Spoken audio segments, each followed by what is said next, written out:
नमस्कार। जॉन गोल्सवर्दी एक ऐसे राइटर हैं जो हर जगह प्रेस्क्राइब्ड रहते हैं। बीए, एमए, टीजीटी, पीजीटी, एलटीटेट, कोई भी ना कम्पिटिटिव एग्ज़ाम ऐसा है जिसमें गोल्सवर्दी ना हो, और ना ही कोई बीए प्रोग्राम, एमए प्रोग्राम ऐसा है जिसमें गोल्सवर्दी ना हो। तो आज कुछ बहुत ही इंपॉर्टेंट मल्टीपल चॉइस क्वेश्चंस हम देखते हैं जॉन गोल्सवर्दी पर। पहला क्वेश्चन देखिए, in which year was John Galsworthy awarded the Nobel prize in literature. तो जो चार ऑप्शंस हैं उनका करेक्ट आंसर सी है, यानी 1932।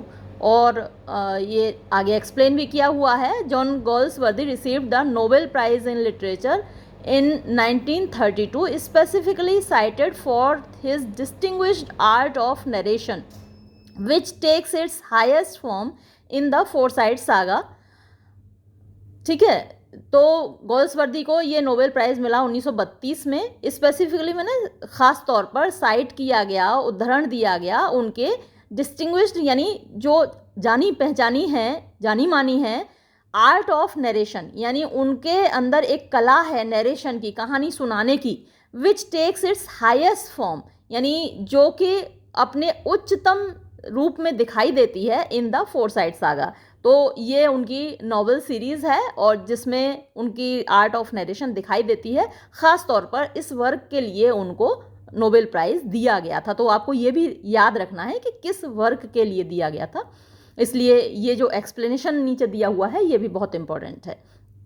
फिर सेकंड क्वेश्चन देखिए, under which pseudonym did Galsworthy publish his earliest work such as from the four winds.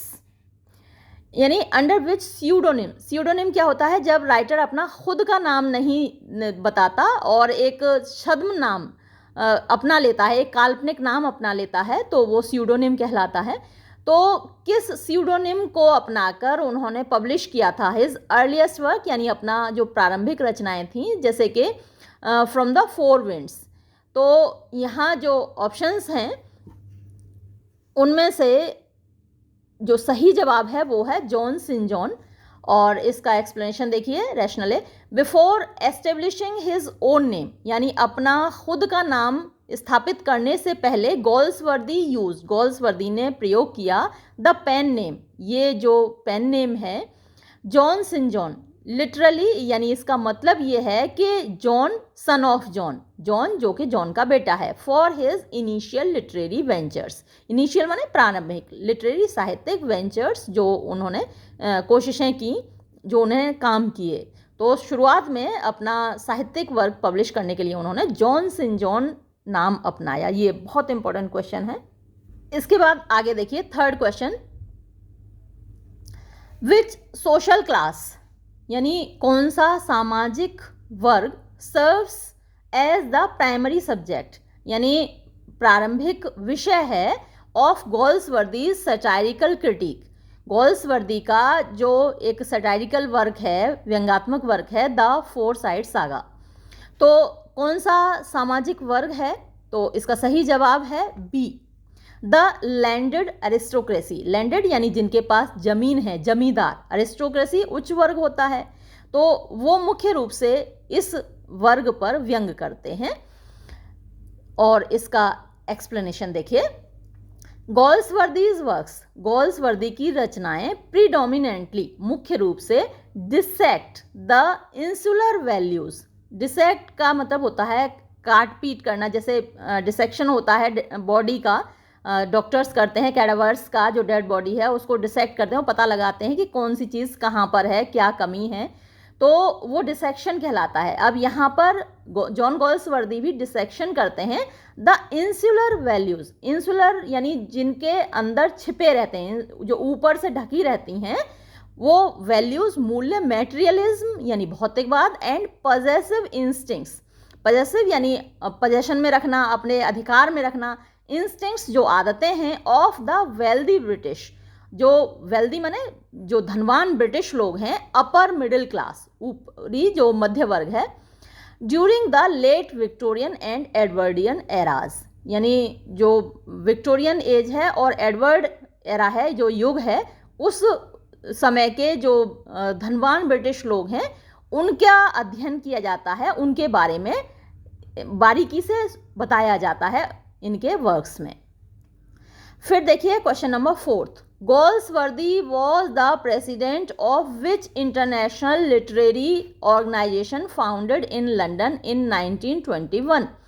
यानी Galsworthy was the first president यानी पहले अध्यक्ष थे of which international literary organisation, कौन से अंतर्राष्ट्रीय साहित्यिक संघ के फाउंडेड, जिसकी स्थापना की गई इन लंदन में इन 1921 1921 में।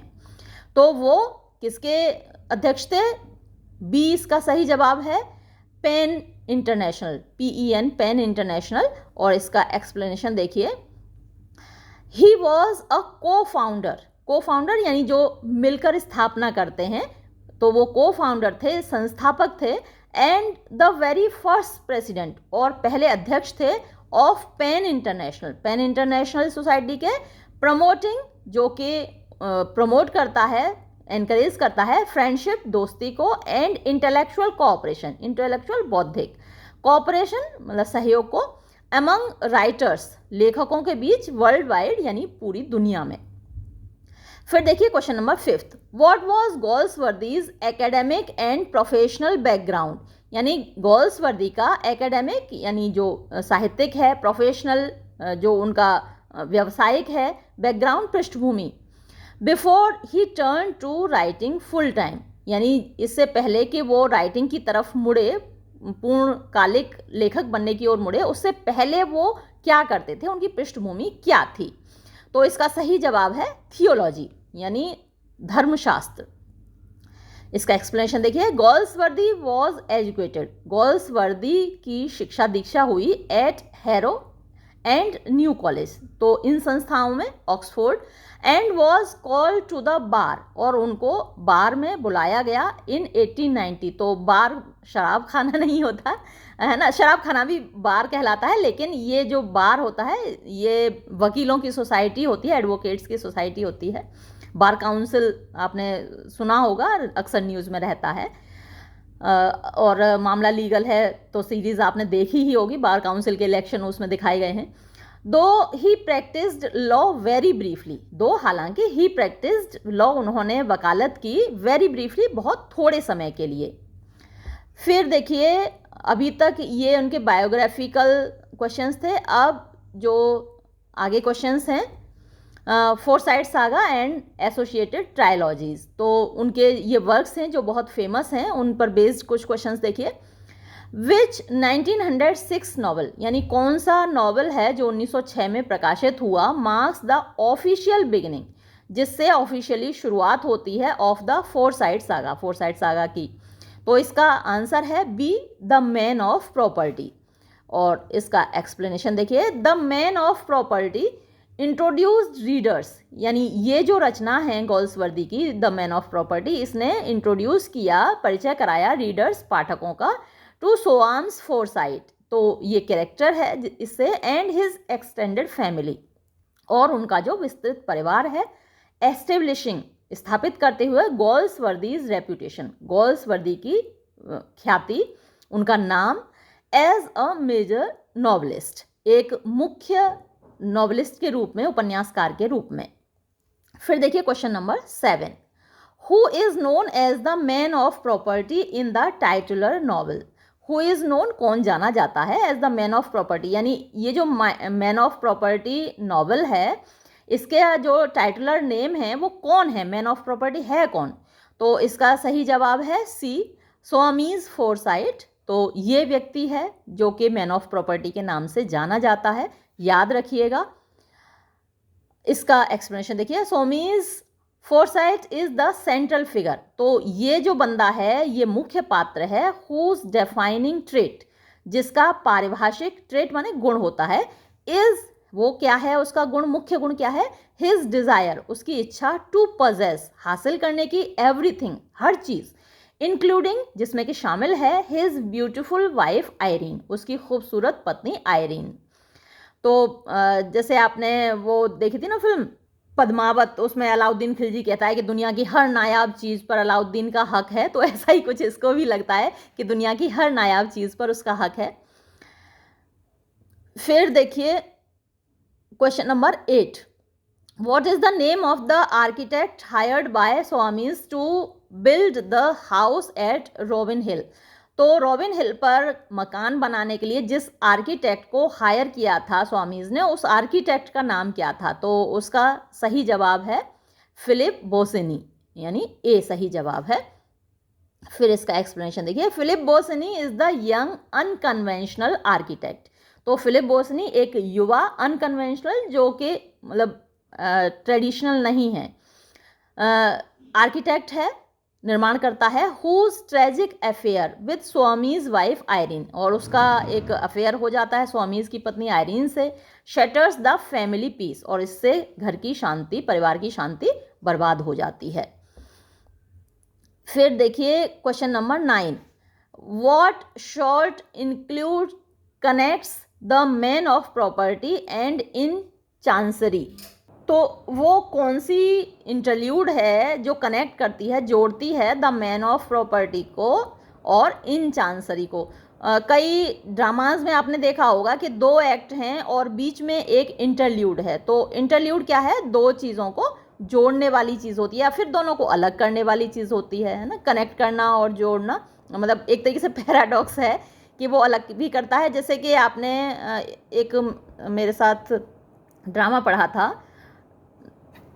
जिसका टाइटल था द एप्पल कार्ट, वो जॉर्ज बर्नार्ड शॉ ने लिखा था। 2 एक्ट थे और दोनों के बीच में एक इंटरल्यूड था। तो अब यहाँ कौन सा इंटरल्यूड है जो इनको जोड़ता है? और वो इंटरल्यूड है Indian summer of a Forsyte, B सही जवाब है। और इसका एक्सप्लेनेशन देखिए, Indian summer of a Forsyte is a poignant interlude.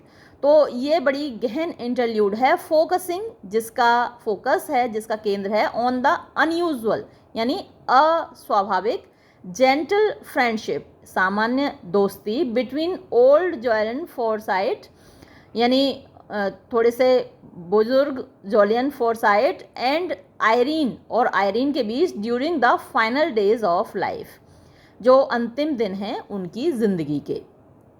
फिर देखिए क्वेश्चन नंबर 10, इन चांसरी। तो ये जो इन चांसरी रचना है, against the backdrop of which historic event does the family drama unfold? तो ये जो रचना है वो किस पृष्ठभूमि में, अगेंस्ट द बैकड्रॉप का मतलब पृष्ठभूमि, background, of which historic event, कौन सी ऐतिहासिक घटना के, does the family drama unfold, ये जो पारिवारिक नाटक है ये खुलता है? तो इसका सही जवाब है बी, द बोअर वॉर।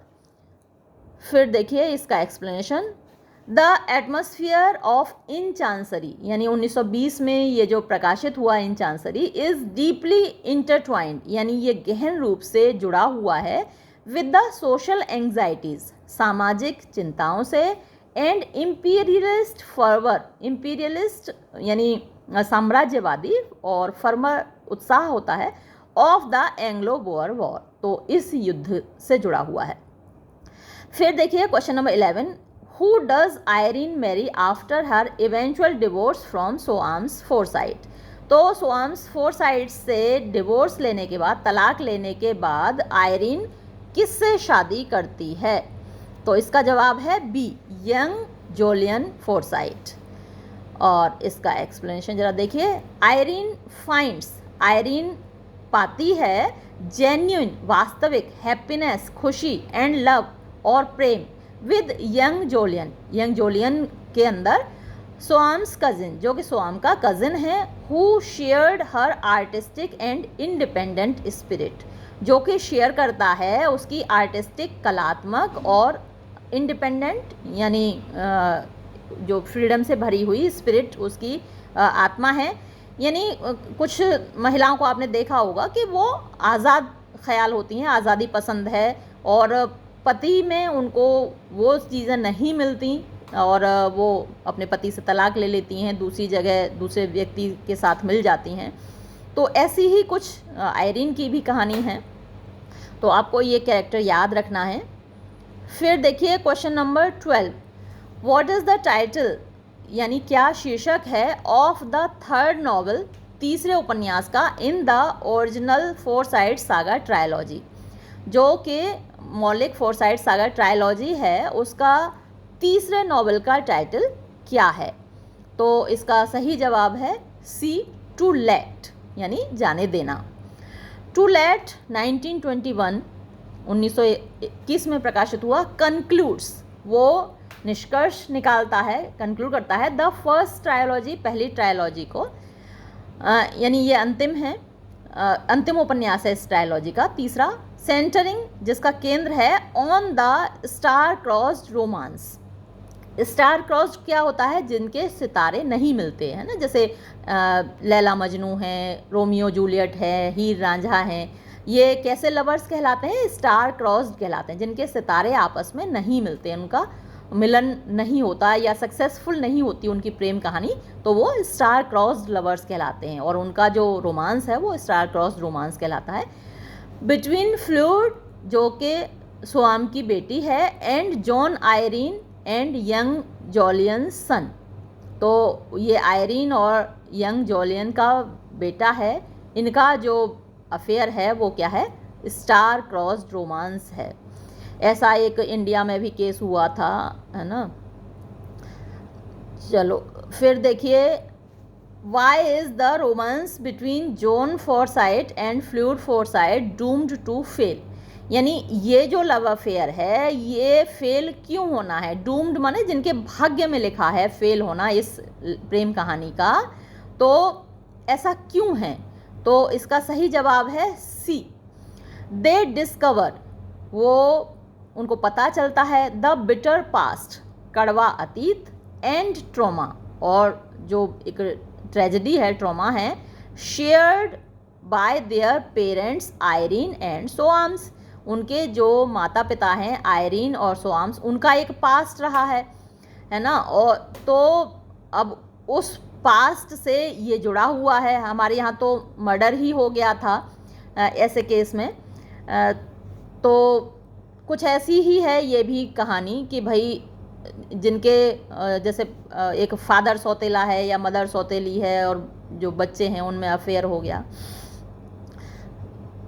तो चलिए, उनको जब पता चलता है अपने पेरेंट्स का अतीत, तो वो फेल होना ही था। फिर देखिए इसका explanation, when John learns of the agonising history, जब जॉन को पता चलती है ये दुखद इतिहास, बिटवीन हिज मदर एंड सोआम्स, उसकी माँ और सोआम्स के बीच, स्पेसिफिकली ख़ास तौर पर, हाउ सोआम्स ट्रीटेड आयरीन के कैसे व्यवहार किया था सोआम्स ने आयरीन के साथ, एज प्रॉपर्टी, उसको बिल्कुल प्रॉपर्टी मान के। He feels it is impossible to marry fluid, तो उसको लगता है कि फ्लूइड से शादी करना बिल्कुल असंभव ही है।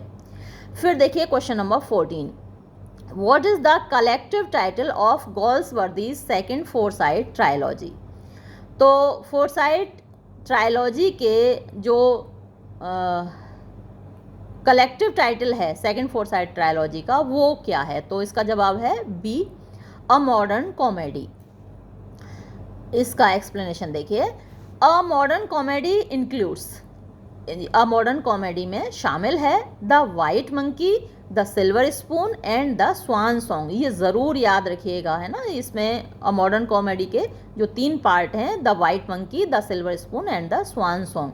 स्वान सॉन्ग क्या होता है? आखिरी रचना होती है, किसी भी राइटर की आखिरी रचना को स्वान सॉन्ग कहा जाता है।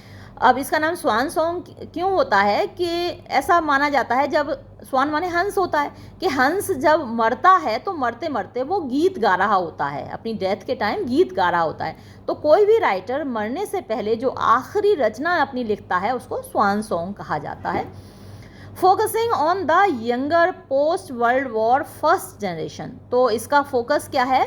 जो पोस्ट वर्ल्ड वॉर फर्स्ट, पहला विश्व युद्ध कब हुआ था? 1914 से 1918 तक। तो इस दौरान की जो जनरेशन है उस पर फोकस करता है, पर्टिकुलरली खास तौर पर fluid and her husband Michael मॉन्ट, fluid और उसके पति माइकल मॉन्ट पर। फिर क्वेश्चन नंबर 15 देखिए, which artistic symbol gives its name, यानी कौन सा आर्टिस्टिक कलात्मक सिंबल प्रतीक गिव्स देता है इट्स नेम अपना नाम, टू द फर्स्ट नॉवल, पहले उपन्यास को ऑफ अ मॉडर्न कॉमेडी के। तो अभी ऊपर आपने पढ़ा कि उसके जो 3 पार्ट्स थे, तो पहला पार्ट द वाइट मंकी है। अब देखिए कि ये जो वाइट मंकी टाइटल है ये कहाँ से आया, तो इसका जवाब है ए, अ पेंटेड चाइनीज़ वाइट मंकी, एक पेंट किया हुआ चीन का सफ़ेद बंदर, होल्डिंग एन ऑरेंज स्किन, जिसके हाथ में ऑरेंज स्किन लगी हुई है, यानी जो संतरा है उसका छिलका लगा हुआ है। अब इसका एक्सप्लेनेशन देखिए। द वाइट मंकी, ये जो उपन्यास है white monkey, uses a Chinese painting, वो यूज़ करता है एक चीन की पेंटिंग को ऑफ अ मंकी, एक बंदर की, लुकिंग जो देख रहा है, at the empty rind of N orange, empty खाली, रिंड वही छिलका, ऑफ एन ऑरेंज एक संतरे का, एज एन एलेगरी, जो कि एक एलेगरी के रूप में है। एलेगरी क्या होती है, सिंबल ही होता है किसी चीज़ को, जैसे बहुत सारी कहानियाँ होती हैं जो कि एक तो सामने अर्थ होता है, एक उसका छिपा हुआ अर्थ होता है। तो सामने तो बंदर और छिलका दिख रहा है, लेकिन उसका मतलब क्या है, जो छिपा हुआ अर्थ है वो क्या है, फॉर द हॉलो, हॉलो माने खोखला। अब ये जो छिलका है इसके अंदर संतरा नहीं है, खाली छिलका है, तो वैसे ही खोखला है डिसइल्यूजन्ड। इल्यूजन क्या होता है, जब हम भ्रम में जीते हैं, और जब हमारा भ्रम टूट जाता है तो हम क्या होते हैं, डिसइल्यूजन्ड। यूथ, युवा ऑफ द 1920s, 1920 के दशक का। तो जैसा मैंने बताया, फर्स्ट वर्ल्ड वॉर हुआ था 1914 से 1918 के बीच, जिसमें बहुत बड़ी संख्या में लोग मारे गए। अर्थ कुछ भी नहीं निकला, किसी भी युद्ध का नतीजा कुछ नहीं निकलता, सिर्फ उसमें लोग मारे जाते हैं, जनता त्रस्त होती है। नेताओं का तो कुछ नहीं बिगड़ता, कोई नेता नहीं, बड़ा नेता नहीं मारा गया, वो तो सुरक्षित रहते हैं, तो आम जनता मारी जाती है। अब इस सब को देखकर जो युवा वर्ग है उसके सपने टूटते हैं, है ना, तो वो डिसइल्यूजन्ड फील करता है, उसको लगता है यार दुनिया में है क्या, कभी भी कोई भी हमको इस तरीके से मार सकता है। तो ये जो वाइट मंकी है जिसके हाथ में एक छिलका लगा हुआ है ऑरेंज का, तो वो इसको सिंबलाइज करता है, एक सिंबल के रूप में, एलेगरी के रूप में वो यूज हुआ है। फिर देखिए question number 16, what is Michael Mont's profession, यानी माइकल मोंट का प्रोफेशन क्या है, व्यवसाय क्या है, इन द सिल्वर स्पून में। तो इसका जवाब है B, a member of parliament, वो एक मेंबर ऑफ पार्लियामेंट है।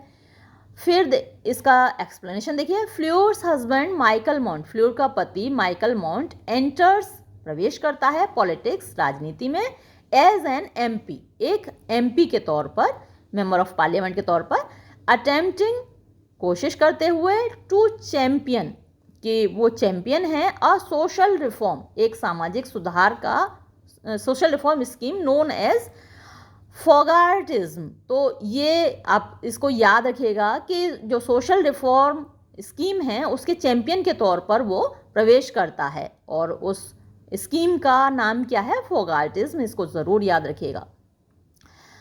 वैसे तो सारे ही क्वेश्चन इंपॉर्टेंट हैं। फिर देखिए question number 17, how does Soames's Forsyte die in the novel swan song. तो स्वान सॉन्ग उपन्यास में स्वामीज फोरसाइट की मृत्यु कैसे होती है, तो इसका सही जवाब है सी, ही डाइज फ्रॉम इंजरीज, उसकी मृत्यु होती है इंजरीज की वजह से, चोट लगती हैं, सस्टेन्ड जो होती हैं, while saving his daughter Fleur from a fire. तो उसकी बेटी है फ्ल्यूर, उसको वो आग से बचाता है और इसमें वो घायल हो जाता है।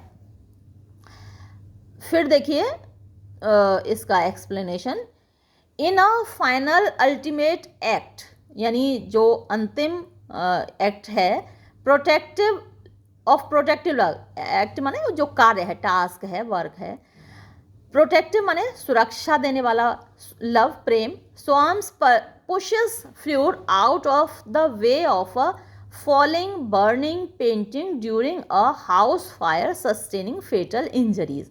तो वो फ्लूइड को धक्का देता है आउट ऑफ द वे, यानी रास्ते से, ऑफ अ फॉलिंग, जो गिरने वाली है, बर्निंग, जलती हुई painting, during a house fire, जब एक घर में आग लग जाती है, सस्टेनिंग फेटल इंजरीज, और खुद को उसको बहुत खतरनाक चोटें लगती हैं, वो खुद जल जाता है।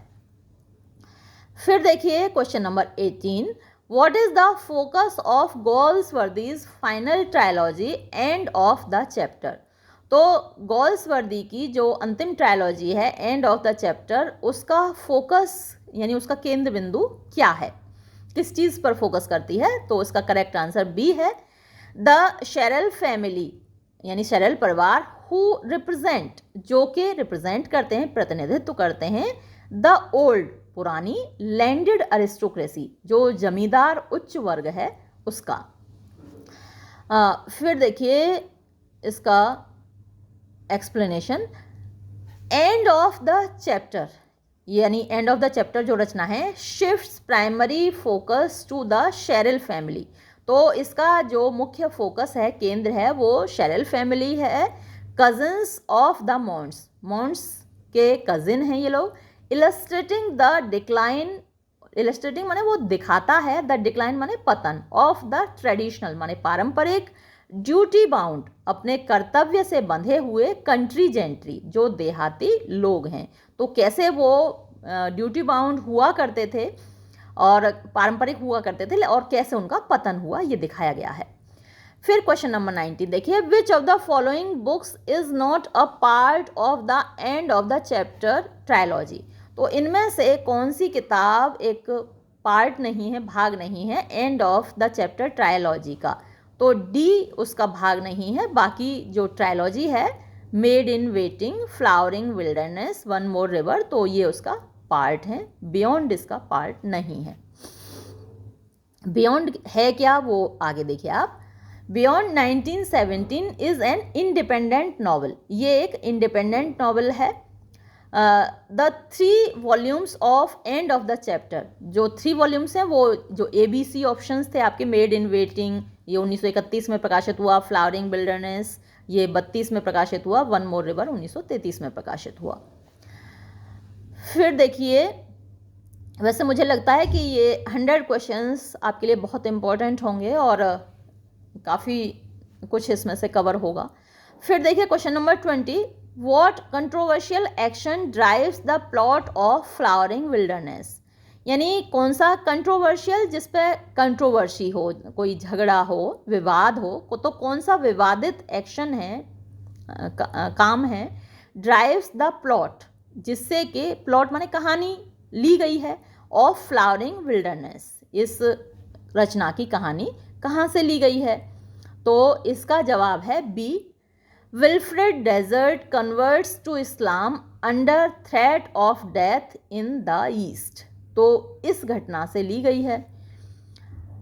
फिर इसका एक्सप्लेनेशन देखिए, द नॉवल एक्सप्लोर्स, इस उपन्यास में जो डिस्क्रिप्शन दिया गया है, the intense social backlash and charges of cowardice Wilfred Desert faces from British high society after admitting he converted at gun point.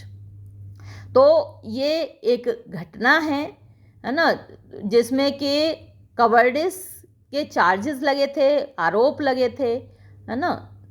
The novel explores, ये नॉवल दर्शाता है द इंटेंस सोशल बैकलैश, यानी कि backlash को बोलेंगे प्रतिक्रिया बोल सकते हैं आप, बहुत शार्प रिएक्शन होता है ना, कुछ कोई घटना ऐसी हो जाती है तो बहुत समाज में एकदम से रिएक्शन होता है, उसका प्रतिक्रिया होती है, तो वैसी ही इंटेंस माने गहन होती है सामाजिक प्रतिक्रिया। एंड चार्जेस और आरोप लगते हैं ऑफ कवर्डिस, कायरता के, विल्फ्रेड डेजर्ट फेसेस, तो इन आरोपों का सामना करना पड़ता है विल्फ्रेड डेजर्ट को, फ्रॉम ब्रिटिश हाई सोसाइटी, यानी इंग्लैंड के उच्च समाज का, आफ्टर एडमिटिंग, जब वो स्वीकार करता है कि ही कन्वर्टेड, उसने धर्म परिवर्तन किया, at gunpoint, gunpoint पर, यानी उसके जब किसी के सिर पे कनपटी पे बंदूक रख दी जाएगी और उससे कहा जाएगा कि भाई तू हमारा धर्म स्वीकार कर, तो फिर बंदे के पास कोई ऑप्शन नहीं रह जाता ना, या तो वो मरेगा या फिर अपना धर्म परिवर्तन करेगा। तो ये घटनाएं ऐसी होती रहती हैं, कई बार आपने सुनी होंगी, देखी होंगी, रोजाना की ये घटनाएं हैं। गन पॉइंट पर कन्वर्ट किया जाता है, तो ये घटना इसके बैकग्राउंड में है। फिर देखिए अब ये जो है पार्ट 3 इसका देखिए, ड्रामेटिक वर्क्स।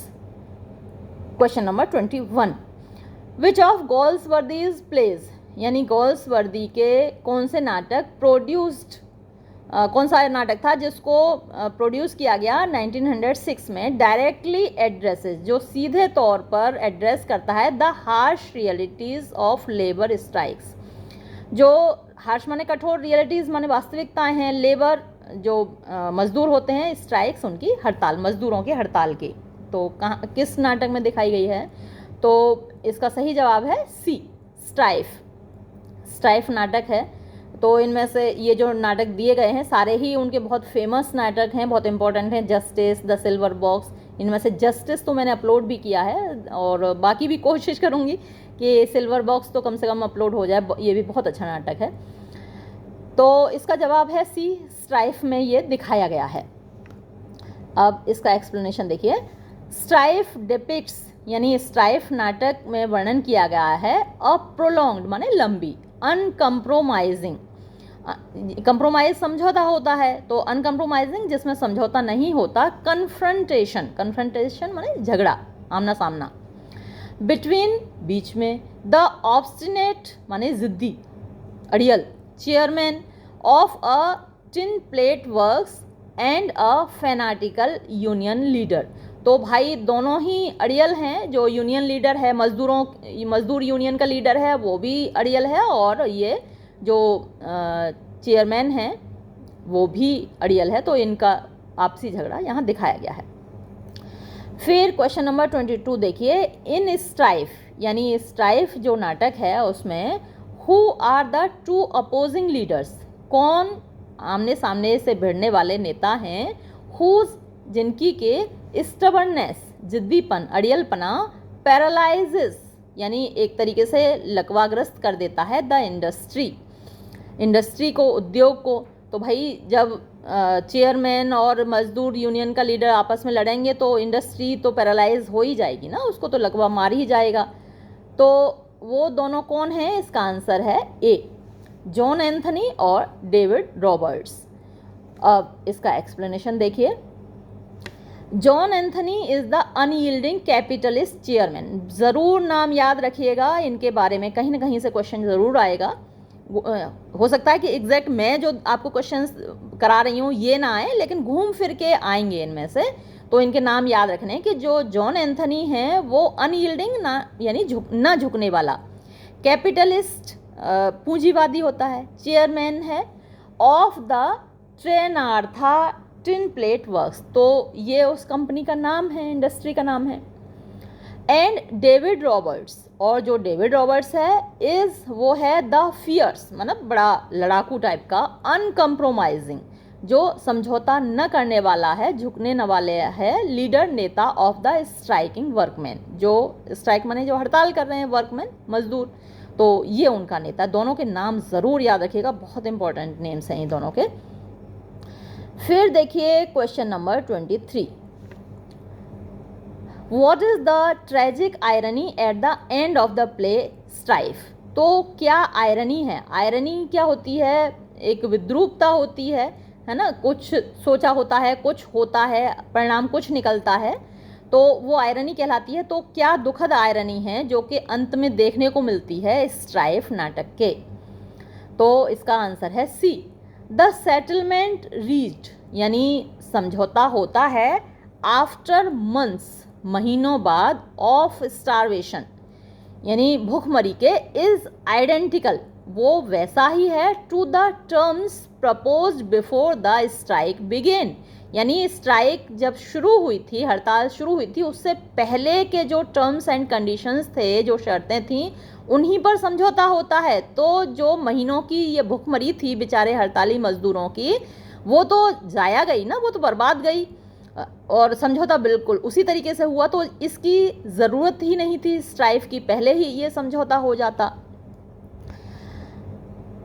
इसका एक्सप्लेनेशन देखिए, द प्ले कंक्लूड्स, इस नाटक का अंत होता है with the bitter realisation, bitter माने कड़वा, रियलाइजेशन अनुभव, that all the suffering and deaths, कि जितना भी कष्ट हुआ, जितनी भी मौतें हुई, वर कंप्लीटली इन वेन, वो पूरी तरीके से जाया गई, बेकार गई, एज द फाइनल कॉन्ट्रैक्ट, क्योंकि जो अंतिम कॉन्ट्रैक्ट हुआ, जो समझौता हुआ, matches the initial pre strike compromise, वो मैचेस माने मेल खाता है, द इनिशियल जो प्रारंभिक था, प्री स्ट्राइक स्ट्राइक से पहले का, कंप्रोमाइज समझौता।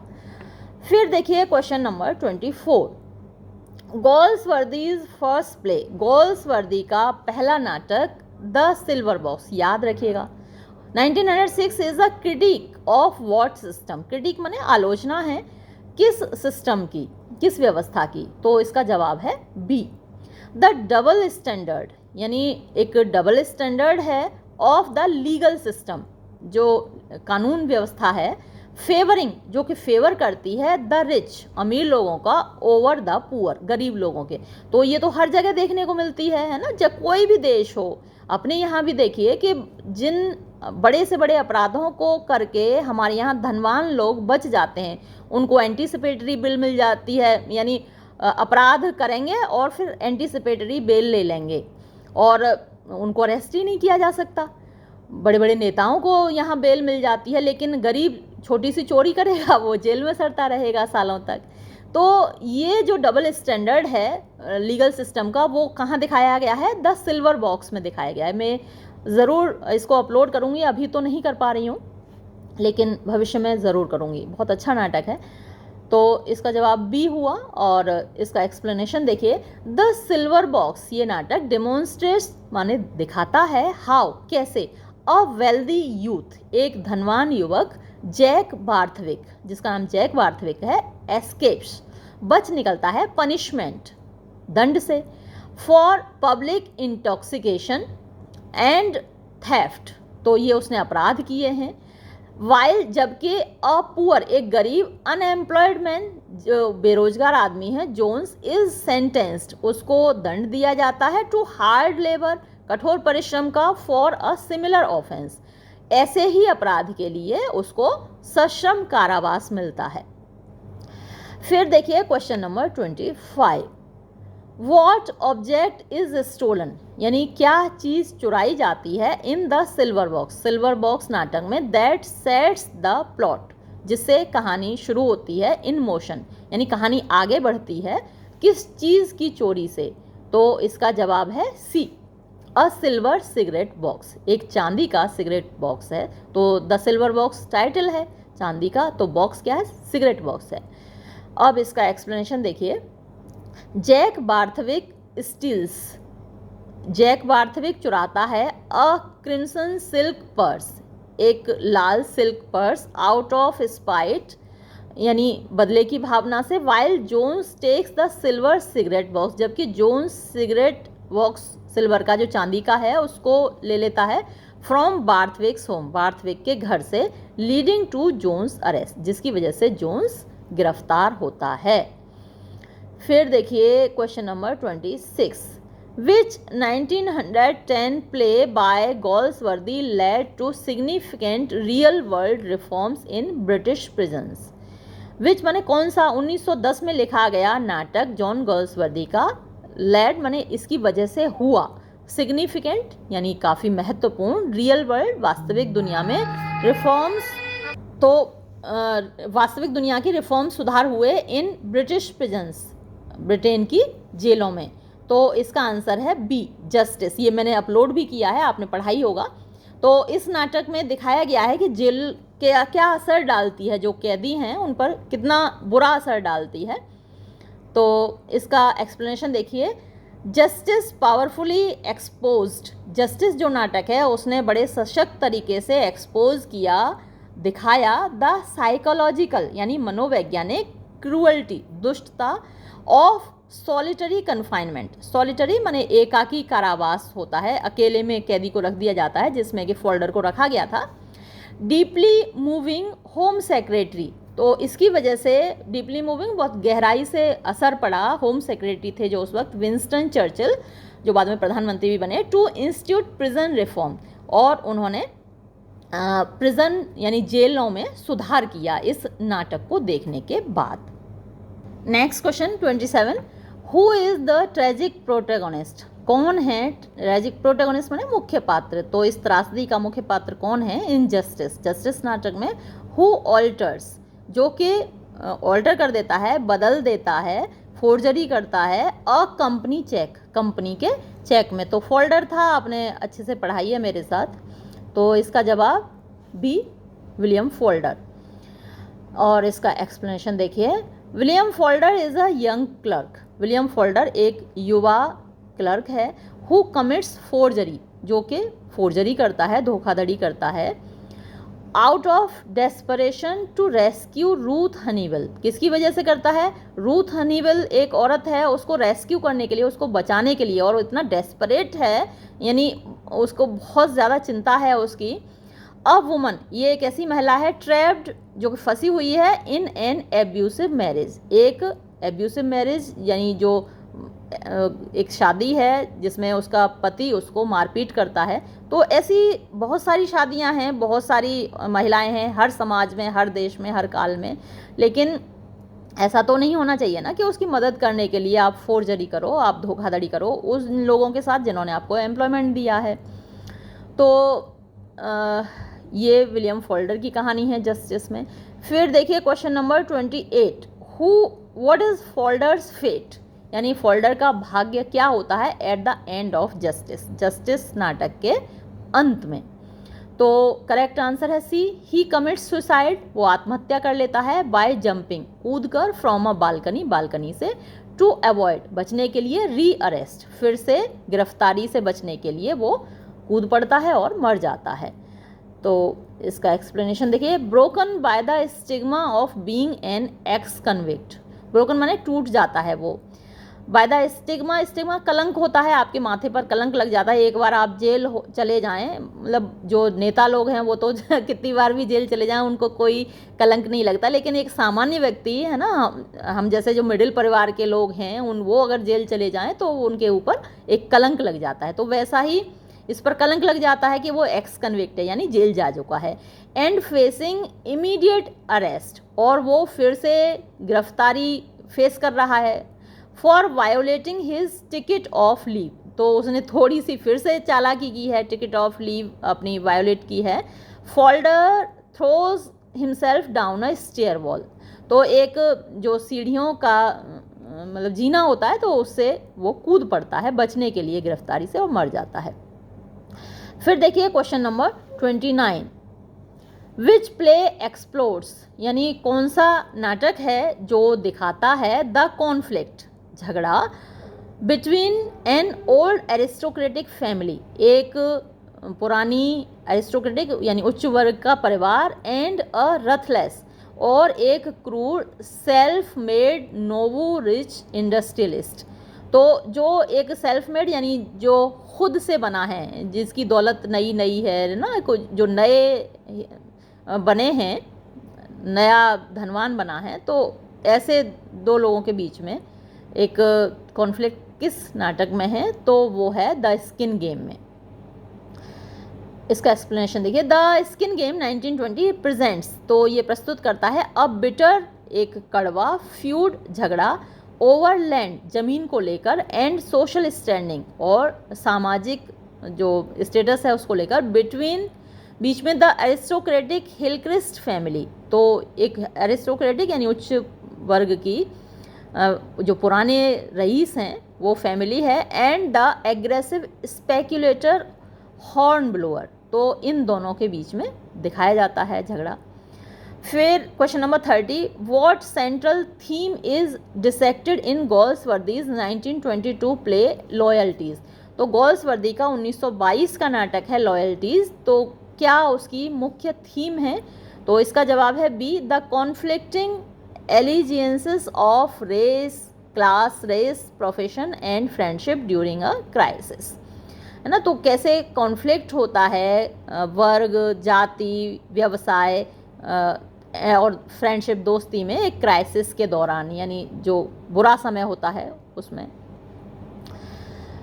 इसका एक्सप्लेनेशन, लॉयल्टीज डेपिक्ट्स, तो जो लॉयल्टीज है नाटक वो दिखाता है हाउ, कैसे, मेंबर्स, सदस्य ऑफ हाई सोसाइटी, उच्च वर्ग के, close ranks along racial and class lines to protect an upper class thief against an outsider, a wealthy Jewish gentleman named Ferdinand D. Lewis। तो इसमें दिखाया जाता है कि कैसे उच्च वर्ग के लोग एकजुट हो जाते हैं एक अपर क्लास थीफ को बचाने के लिए, और किसके खिलाफ, जो एक वेल्दी ज्यूइश जेंटलमैन है, एक धनवान यहूदी महाशय हैं फर्डिनेंड डी लीविस, तो उनके खिलाफ सारा समाज कैसे एकजुट हो जाता है ना। तो लॉयल्टी माने निष्ठा होती है, तो निष्ठा हमेशा अपने जाति बिरादरी अपने वर्ग के साथ होती है लोगों की, तो यही इसमें दिखाया गया है। फिर क्वेश्चन नंबर 31 देखिए, इन लॉयल्टीज नाटक में हु इज़ एक्यूज्ड, किस पर दोष लगाया जाता है, ऑफ स्टीलिंग मनी, पैसे चुराने का, फ्रॉम फर्डिनेंड डी लीविस से, at a country house party, एक देहात की जो पार्टी है, पार्टी में पैसे चुराए जाते हैं फर्डिनेंड डी लीविस के, किसके द्वारा, किस पे आरोप लगा है, तो इसका जवाब है ए, कैप्टन रोनाल्ड डेंसी। इसका एक्सप्लेनेशन देखिए, कैप्टन रोनाल्ड डेंसी अ डिस्टिंग्विश्ड वॉर हीरो, तो ये एक जाने माने वॉर हीरो हैं, बट डेस्परेट गैम्बलर, लेकिन वो एक बहुत तगड़े गैम्बलर माने कि जो जुआ खेलते हैं, जुआरी हैं, इज़ द इंडिविजुअल, यही वो व्यक्ति है, हु सीक्रेटली स्टोल, जो कि चुपके से चुरा लेता है द मनी, पैसा। अब देखिए question number 32, what does Donald Dancy do when his guilt is finally exposed beyond doubt in court, यानी जब डोनाल्ड डेंसी का गिल्ट यानी उसका अपराध प्रूव हो जाता है, बियॉन्ड डाउट यानी बिना किसी संदेह के, इन कोर्ट, अदालत में, तब वो क्या करता है, इसका जवाब है बी, ही शूट्स हिमसेल्फ, वो अपने आप को शूट कर लेता है, टू प्रिजर्व हिज ऑनर, अपने सम्मान को सुरक्षित रखने के लिए, फ्रॉम द अल्टीमेट डिसग्रेस, जो अंतिम डिसग्रेस यानी अपमान है, यानी अपराध कर तो देता है लेकिन उसके अंदर एक गिल्ट फीलिंग होती है और उसका कितना अपमान होगा जब वो जेल जाएगा, तो इसलिए वो खुद को गोली मार लेता है। फिर इसका एक्सप्लेनेशन देखिए, डेंसी लीव्स अ नोट, डेंसी एक नोट छोड़ता है, सेइंग, ये कहते हुए, दैट के a pistol keep faith better than a gentleman, कि जो पिस्तौल है वो फेथ को, विश्वास को बेहतर तरीके से बनाए रखती है बजाय जेंटलमैन के, and commit suicide just as the police arrives to arrest him, और आत्महत्या कर लेता है ठीक तभी जैसे ही पुलिस आती है उसको गिरफ्तार करने के लिए। क्वेश्चन नंबर 33 देखिए, द 1914 प्ले, 1914 का नाटक, the mob centres on a politician, तो ये द मॉब नाम का नाटक केंद्रित है एक राजनेता पर, हु फेसेस, जो सामना करता है, पब्लिक रॉथ माने गुस्सा होता है, जनता के गुस्से का, बिकॉज ऑफ वॉट स्टैंस, यानी किस वजह से, तो स्टैंस का मतलब होता है कोई भी स्टैंड लेना, तो क्या वजह रहती है कि उसे सामना करना पड़ता है, तो इसका जवाब है बी, ही अपोजेस, वो विरोध करता है, एन एग्रेसिव माने आक्रमणकारी, इम्पीरियलिस्टिक यानी साम्राज्यवादी, वॉर युद्ध, वेज्ड जो लड़ा जा रहा है, बाय हिज ओन कंट्री अपने खुद के देश का। तो अब जैसे अमेरिका का युद्ध हो रहा है, अमेरिका ने ईरान पर अटैक किया या फिर वेनेजुएला पे, तो खैर वहाँ युद्ध नहीं लड़ा था, वहाँ तो सीधे सीधे वो जो राष्ट्रपति थे वहाँ के मादुरो उनको उठवा ही लिया था। तो मान लीजिए डोनाल्ड ट्रंप के इस युद्ध का कोई वहाँ पर विरोध करे तो ज़्यादातर लोग सपोर्ट करते हैं, तो जो सपोर्टर्स होंगे वो फिर उस पॉलिटिशियन पर चढ़ बैठेंगे, तो ऐसा ही कुछ यहाँ पर होता है, वो युद्ध का विरोध करता है। अब इसका एक्सप्लेनेशन देखिए, स्टीफन मोर विरोध करता है, हिज कंट्रीज वॉर, अपने देश के युद्ध का, अगेंस्ट जो कि खिलाफ होता है, अ स्मॉलर नेशन, एक छोटे से राष्ट्र के। अब जैसे कि रूस के कंपैरिजन में यूक्रेन छोटा सा देश है, तो रूस में जैसे लोग कोई विरोध करे कि भाई यूक्रेन छोटा सा देश है, उस पर क्यों अटैक किया हुआ है। Sticking to his pacifist principles, sticking यानी वो जुड़ा हुआ है, अड़ा हुआ है अपने पैसिफिस्ट माने शांतिवादी प्रिंसिपल्स, सिद्धांतों से।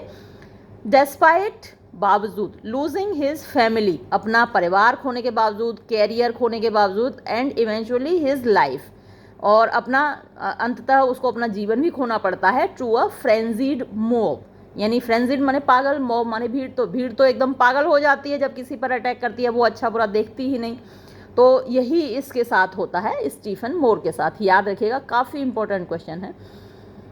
फिर question number 34, which play by Galsworthy, यानी कौन सा नाटक है गोल्सवर्दी का जो कि deals with a compassionate artist, जिसमें दिखाया गया है एक कंपैशनेट, आप दयालु कह सकते हैं, आर्टिस्ट, कलाकार, who is taken advantage of, जिसका कि फ़ायदा उठाया जाता है, by various vagrants and outcast. Various माने बहुत सारे, वैगरेंट्स जो ये आवारा घूमते रहते हैं, आउटकास्ट जो कि समाज से निकाल दिए जाते हैं, तो वो दयावान हैं और इस बात का फ़ायदा उठाया जाता है ऐसे आवारा लोगों के द्वारा।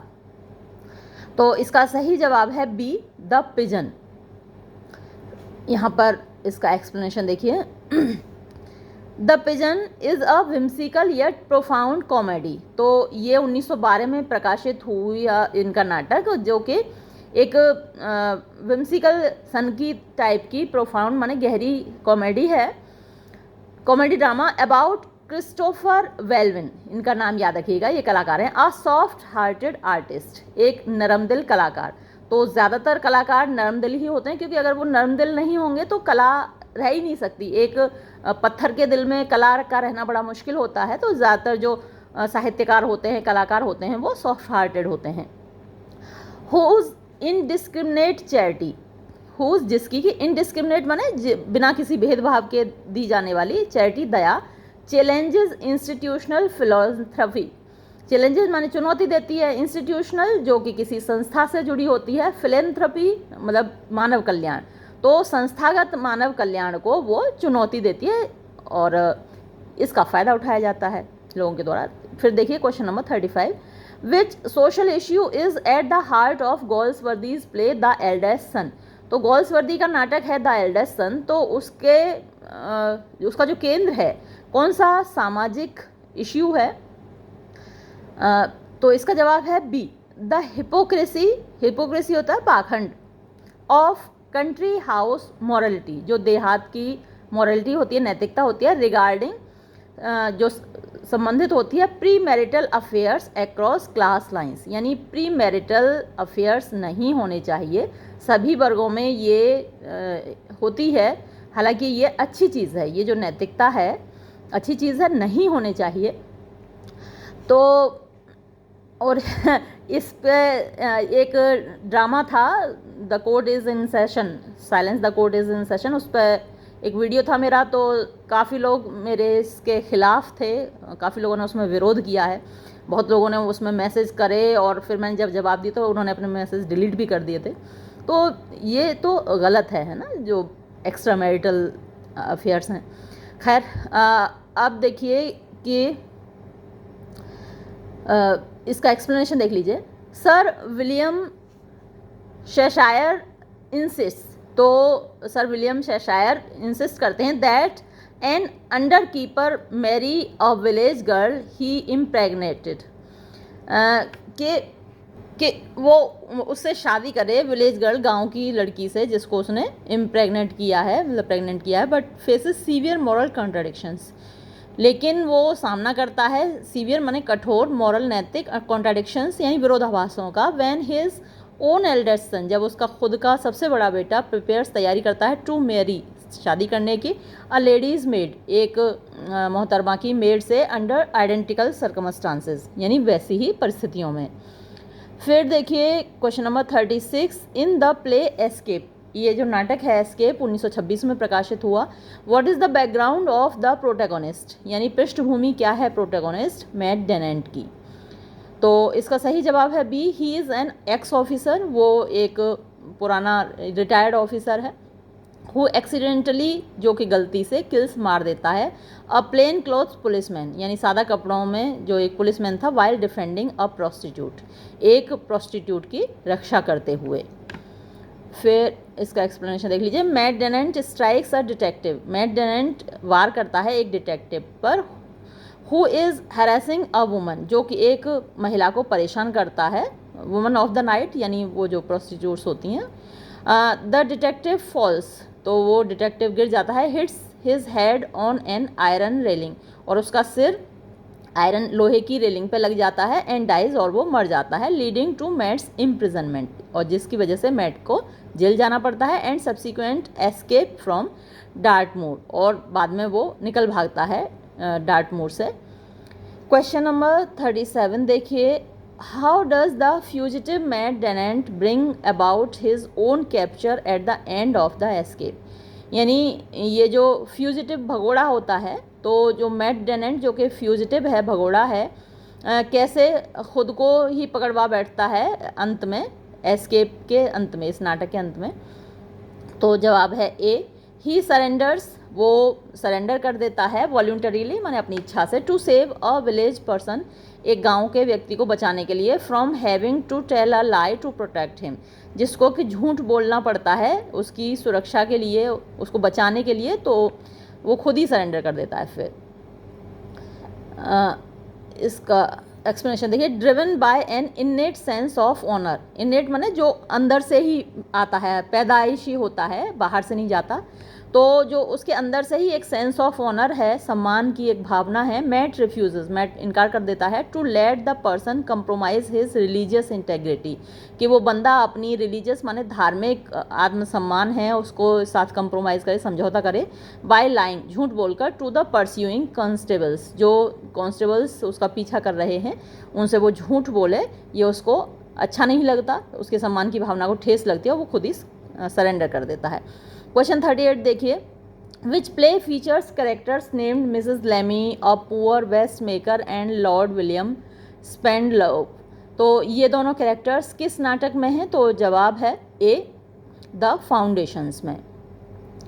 फिर इसका एक्सप्लेनेशन देखिए। द फाउंडेशंस 1917 में प्रकाशित हुआ ये the foundations is an extravagant comedy, एक बहुत एक्स्ट्रावेगेंट यानी जिसमें बहुत ज़्यादा हास्य होता है, वैसी कॉमेडी है, डीलिंग विद क्लास रिलेशंस, जिसमें कि वर्गों के संबंध दिखाए गए हैं, एंड पोस्ट वॉर रिकन्स्ट्रक्शन, और युद्ध के बाद का रिकन्स्ट्रक्शन यानी पुनर्निर्माण दिखाया गया है, सेट इन अ ग्रांड मैंशन, मैंशन माने हवेली होती है, बहुत बड़ी बिल्डिंग होती है, built upon literal and figurative explosive foundations, तो वो लिटरल माने साहित्यिक, फिगरेटिव यानी कि जिसमें बहुत फिगर्स होती हैं, यानी बढ़ा चढ़ाकर जो दिया जाता है, जैसे कि फिगर्स ऑफ स्पीच आप देखते हैं, तो वैसी फाउंडेशंस पर, नींव पर वो टिका हुआ है जो मेंशन है, जो बिल्डिंग है। क्वेश्चन नंबर 39 देखिए। गोल्सवर्दीज प्ले द फॉरेस्ट, गोल्सवर्दी का जो नाटक है द फॉरेस्ट, जो कि 1924 में प्रकाशित हुआ, shifts it's setting between London and which other continent, तो इसकी जो सेटिंग है कई बार लंदन में होती है और फिर कई बार दूसरे कंटिनेंट में होती है, तो ये कहाँ होती है? तो इसका आंसर है सी, Africa, the Belgian Congo.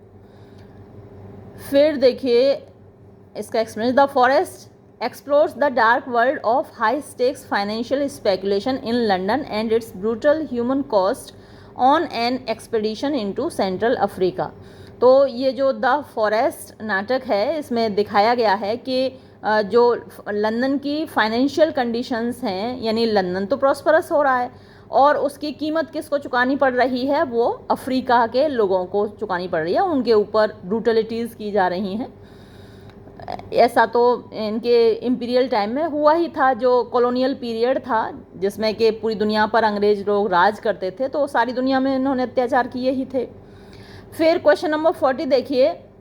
What aspect of modern life does the 1925 play The Show criticise, तो द शो नाम का एक नाटक है गोल्सवर्दी का, 1925 में प्रकाशित हुआ, वो कौन सा एस्पेक्ट दिखाता है, कौन सा पहलू दिखाता है मॉडर्न लाइफ का, आधुनिक जीवन का, और उसको क्रिटिसाइज भी करता है? तो जवाब है B, the intrusion of the press and public curiosity into private family tragedies. यानी जो प्रेस है और पब्लिक क्यूरियोसिटी है वो प्राइवेट यानी जो व्यक्तिगत होती हैं फैमिली ट्रेजेडीज़, यानी जो घरेलू लोगों की अपनी ट्रेजेडी होती हैं उसमें प्रेस घुस जाता है। आजकल तो आप बहुत देखते हैं हर जगह वो माइक लगा देते हैं, किसी का बेटा मरा पड़ा है वो उसके मुंह के सामने माइक लगा देंगे, कैसा लग रहा है, क्या आप फील कर रहे हैं, ये बहुत गलत होता है। तो उस वक्त तो बहुत कम था जब ये 1925 में इन्होंने ये नाटक लिखा है, अब तो उसकी अति हो गई है।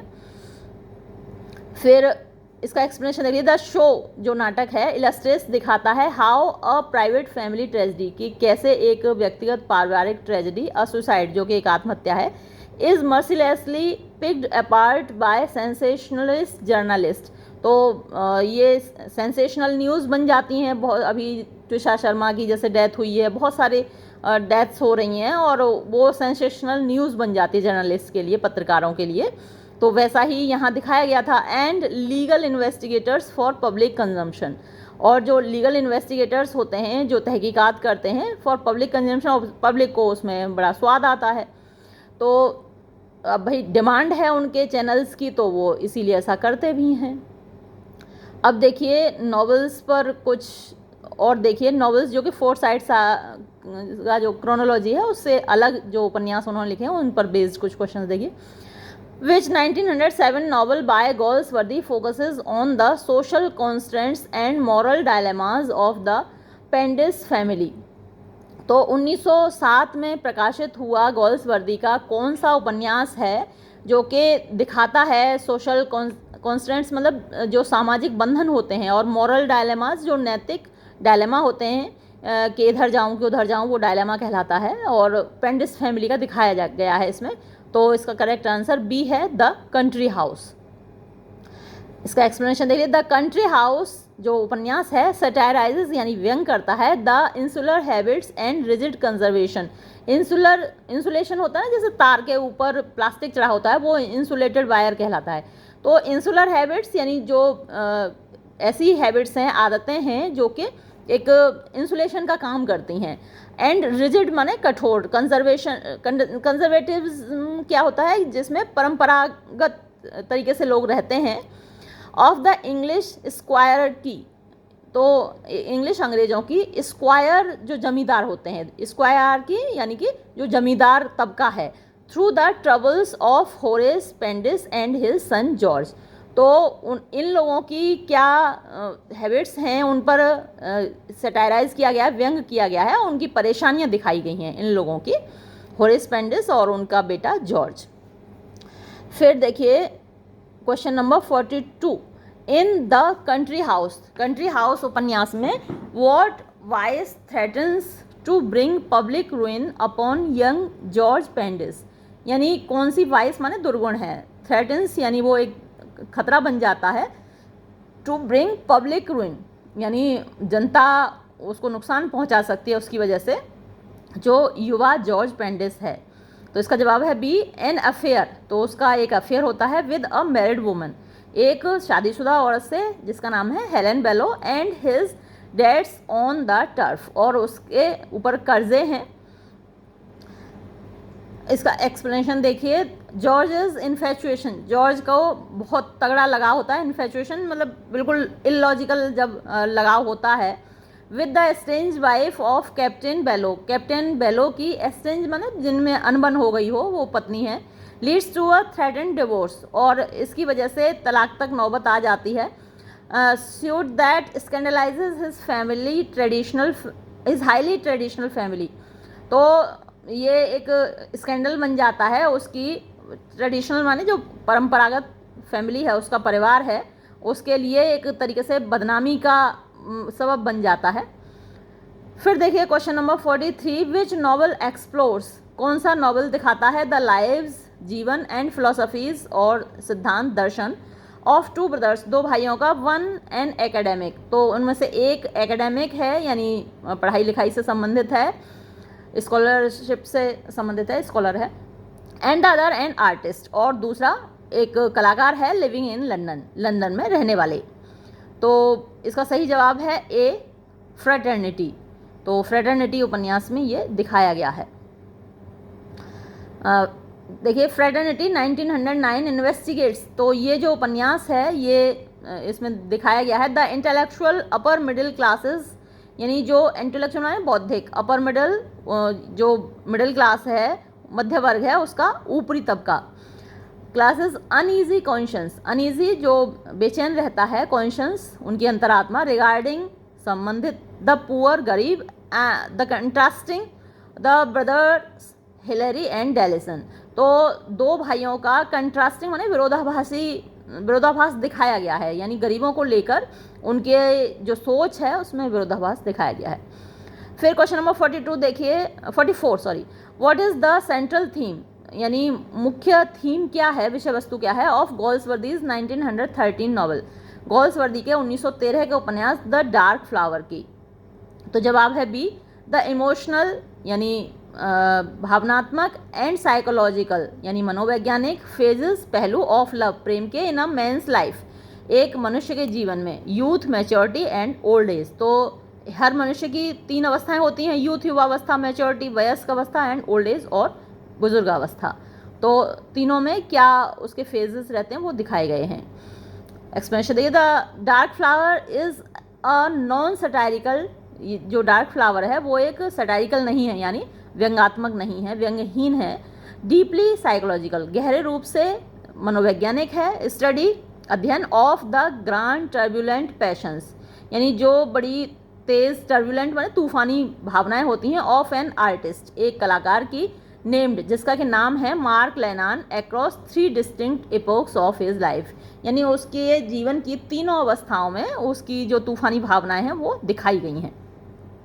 क्वेश्चन नंबर 45 देखिए, विच अर्ली गोल्सवर्दी नॉवल, यानी गोल्सवर्दी का कौन सा प्रारंभिक उपन्यास था, published under his own name in 1904, जो कि उनके खुद के नाम से प्रकाशित हुआ था 1904 में, serves as an indictment of English complacency and insularity, मतलब सर्व्स एज यानी वो दिखाता है, इंडिक्टमेंट एक तरीके से दोषारोपण, ऑफ इंग्लिश कंप्लेसेंसी जो अंग्रेज लोगों की कंप्लेसेंसी, आप आत्मसंतुष्टि कह सकते हैं, जो अपने तक सीमित रहने वाले, एंड इंसुलरिटी, इंसुलरिटी मैं पहले आपको बता चुकी हूँ, तो कौन सा नॉवल है जो ये दिखाता है, तो इसका जवाब है B, the island Pharisees. Explanation दी, the island Pharisees follows the protagonist Richard Shelton, तो उसमें रिचर्ड शेल्टन मुख्य पात्र है, as he travels across England, जब वो इंग्लैंड से बाहर यात्रा करता है, ग्रेजुअली धीरे धीरे बिकमिंग डिसइल्यूजन, वो डिसइल्यूजन हो जाता है, वो यानी उसका जो भ्रम है वो टूटता है, by the hypocrisy of conventional institutions, जो हिपोक्रेसी है, बनावट है, पाखंड है, कन्वेंशनल पारंपरिक इंस्टीट्यूशंस का, संस्थाओं का। क्वेश्चन नंबर 46 देखिए, what is the primary setting of the novel Villa Rubein, तो इस उपन्यास की सेटिंग क्या है, यानी कहाँ सेट है, तो इसका जवाब है B, a picturesque villa, picturesque यानी तस्वीर लेने लायक, खूबसूरत विला है, in the Tyrolese Alps, Alps Tyrolese Alps में जगह है, तो वहाँ पर है, आल्प्स एक पर्वत श्रृंखला है। तो इसका एक्सप्लेनेशन देखिए, villa Rubein one of Galsworthy's earliest works, तो ये गोल्सवर्दी के प्रारंभिक वर्क्स में से, रचनाओं में से एक है Villa Rubein, tells the love story, ये एक प्रेम कहानी सुनाता है, बिटवीन एन ऑस्ट्रियन पेंटर, एक ऑस्ट्रियन पेंटर यानी चित्रकार, and a young English girl, और एक युवा अंग्रेज लड़की के बीच में, in the beautiful Tyrol region, तो खूबसूरत टायरोल क्षेत्र में। फिर क्वेश्चन नंबर 47 देखिए, इन 1911 novel the patrician examines the lives and the rigid codes of which social group, तो 1911 में लिखा गया ये उपन्यास है गोल्सवर्दी का, जिसका नाम है द पेट्रिशियन, और ये एग्जामिन करता है, तहकीकात करता है, द लाइफ जिंदगी का, एंड रिजिड कोड्स, और रिजिड माने जो कठोर नियम हैं, ऑफ विच सोशल ग्रुप्स, कौन से सामाजिक समूह का, तो इसका जवाब है B, the high aristocracy and political elite, जो उच्च वर्ग है और जो पॉलिटिकल एलीट हैं, जो राजनीतिक संभ्रांत वर्ग है, उच्च, वो भी एरिस्टोक्रेसी ऊपरी वर्ग होता है, तो उसकी लाइफ दिखाता है। फिर देखिए question number 48, which Galsworthy novel written during world war first. तो कौन सा गोल्सवर्दी का उपन्यास है जो कि वर्ल्ड वॉर फर्स्ट के दौरान लिखा गया था, प्रथम विश्व युद्ध के दौरान। Saint's progress 1909 deals with the crisis of faith experienced by home. तो ये क्राइसिस ऑफ फेथ है, यानी जो विश्वास होता है, धार्मिक विश्वास, और तो कौन है जो इसको एक्सपीरियंस करता है क्राइसिस को। तो जवाब है बी, अ विडोड एंग्लिकन विकार। तो एक ये विधुर है, इंग्लैंड का विकार है और वो इसको फील करता है। फिर देखिए इसका एक्सप्लेनेशन देखिए, सेंट्स प्रोग्रेस जो उपन्यास है traces the emotional trials of Edward Pearson. तो एडवर्ड पियर्सन है जो व्यक्ति है, अ जेंटल क्लर्जीमैन, एक बड़ा अच्छा क्लर्जीमैन है, हुज ट्रेडिशनल रिलीजियस फेथ, जिसका पारंपरिक धार्मिक विश्वास इज सीवियरली टेस्टेड, उसकी कठोर परीक्षा होती है, बाय द ट्रेजेडी, त्रासदी के द्वारा, of war and his daughter's illegitimate pregnancy. तो जो युद्ध की त्रासदी है और साथ ही उसकी जो बेटी है वो इलेजिटिमेटली प्रेग्नेंट हो जाती है। फिर देखिए question number 49, what satirical work did Galsworthy publish under the pseudonym John Joyan in 1919 in to parody war time propaganda and hysteria. तो कौन सा सैटारिकल यानी व्यंग्यात्मक रचना है गोल्सवर्दी ने प्रकाशित की, और जो स्यूडोनिम ये रखा हुआ था उन्होंने 1919 में। पैरोडी माने मजाक बनाने के लिए, वॉर टाइम प्रोपेगेंडा युद्ध के समय पर जो प्रोपेगेंडा चला था, हिस्टीरिया पागलपन होता है। तो इसका सही जवाब है ए, द बर्निंग स्पीयर, ये रचना थी। इसका एक्सप्लेनेशन देखिए, the burning sphere is an eccentric. तो बर्निंग स्पीयर जो उपन्यास है वो एक एक्सेंट्रिक यानी जिसमें सनक दिखाई गई है, एपिसोडिक यानी एपिसोड्स हैं, छोटी छोटी कहानियां हैं, एपिसोड्स हैं, सटायर एक व्यंग है, फीचरिंग जिसमें के हैं mister John Lavender, a man whose brain is completely warped by reading excessive war time newspaper rhetoric. तो उनका जो दिमाग है वो पूरी तरीके से भरा हुआ है क्योंकि उन्होंने बहुत ज़्यादा युद्ध के समय के न्यूज़पेपर पढ़े हुए हैं। फिर देखिए question number 50, the novel the Freelands, एक उपन्यास है जिसका नाम है द फ्रीलैंड्स, 1915 में प्रकाशित हुआ, इज़ नोटेबल, जाना जाता है for its engagement with what contemporary issue. तो वो कौन से कंटेम्प्रेरी इश्यू से जुड़ा हुआ था। तो इसका आंसर है B, the English land system, जो इंग्लैंड का ज़मीन की व्यवस्था है, agrarian unrest and agricultural labour trainee. Agrarian यानी जो खेती करने वाले लोग हैं उनका अनरेस्ट, उनकी बेचैनी, एंड एग्रीकल्चरल लेबर ट्रेनी, और जो एग्रीकल्चरल यानी खेतों में काम करने वाली लेबर है उसका जो ट्रेनी है, ट्रेनी तानाशाही। फिर इसका जरा एक्सप्लेनेशन देखिए, द फ्रीलैंड्स ड्रामेटाइजेस, जो फ्रीलैंड्स उपन्यास है वो ड्रामेटाइज करता है यानी दिखाता है, द प्लाइट, दुर्दशा, ऑफ एग्रीकल्चरल लेबर्स, जो खेती में काम करने वाले मजदूर हैं, एंड स्मॉल होल्डर्स, और जो छोटे छोटे कामगार हैं, काश्तकार हैं, bucking against the oppressive authority of tyrannical land owners. तो ये लोग उठ खड़े होते हैं, ऑपरेसिव माने जो अत्याचारी हैं, अथॉरिटी जो ताकत है उनकी, ऑफ टिरेनिकल यानी जो तानाशाही लैंड ओनर्स हैं, जमींदार हैं, उनके खिलाफ ये उठ खड़े होते हैं।